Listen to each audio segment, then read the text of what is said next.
پھر اللہ کے حکم سے حضرت موسیٰ علیہ السلام اپنی قوم سمیت مصر سے ہجرت فرما گئے اور فلسطین آ کر آباد ہو گئے۔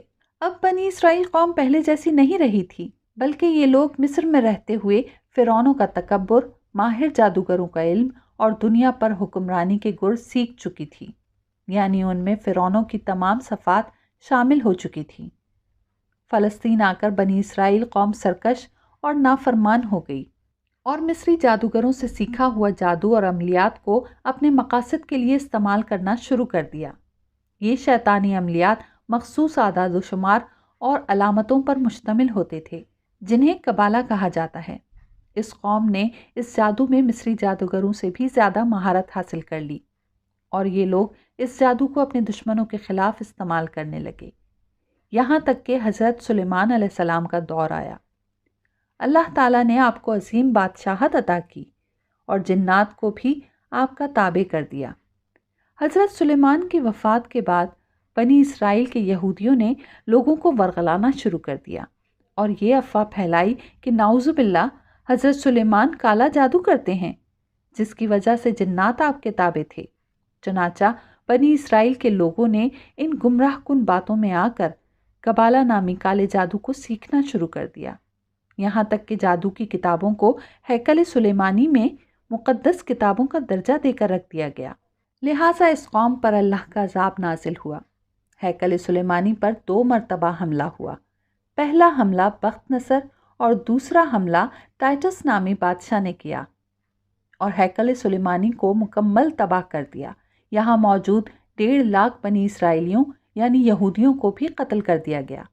اس طرح یہ یہودی قوم ہجرت کر کے پوری دنیا میں پھیل گئے۔ معزز ناظرین، ہیکل سلیمانی پر حملے کے دوران جادو کی سب کتابیں ہیکل سلیمانی کے ملبے تلے دب گئیں۔ 1118 عیسوی میں ان بچے کچے یہودیوں نے مل کر یروشلم میں ایک جنگجو تنظیم کی بنیاد رکھی، جسے نائٹ ٹیمپلرز کا نام دیا گیا۔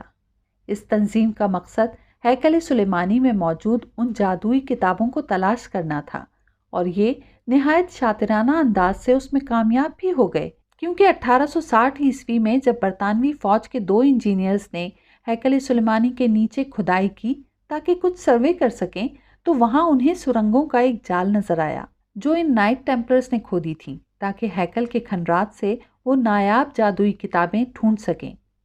لہٰذا وہ یہ نایاب اور جادو کے اثرات والی کتابیں حاصل کرنے میں کامیاب ہو گئے، جن میں کالے جادو اور پراسرار رسومات سے متعلق تمام علم موجود تھا۔ ان سب کتابوں کو حاصل کر کے ان کے غیر معمولی طاقتوں کا فائدہ اٹھا کر دنیا پر حکمرانی کرنا ان نائٹ ٹیمپلرز کا مقصد تھا۔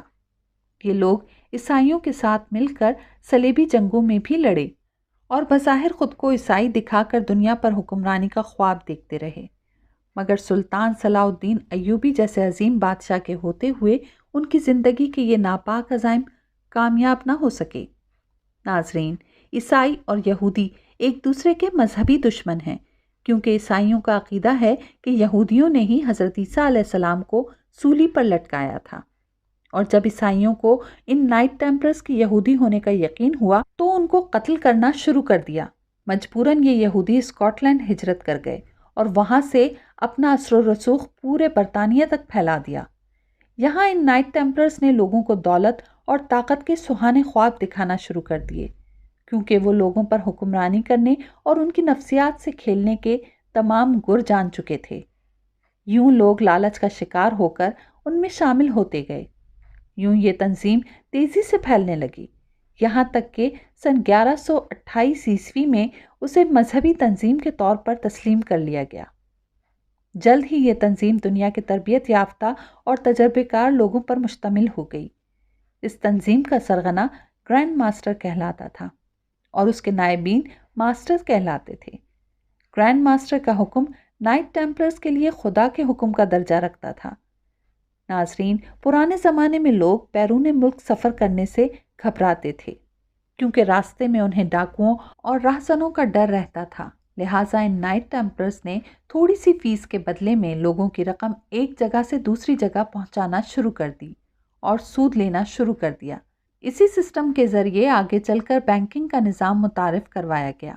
بعد میں یہی نائٹ ٹیمپلرز یورپ میں پھیلے معماروں کی تنظیم میسن گلز میں شامل ہو گئے اور یہاں قبالہ نامی جادو کی رسومات اور علامات متعارف کروانا شروع کر دیں۔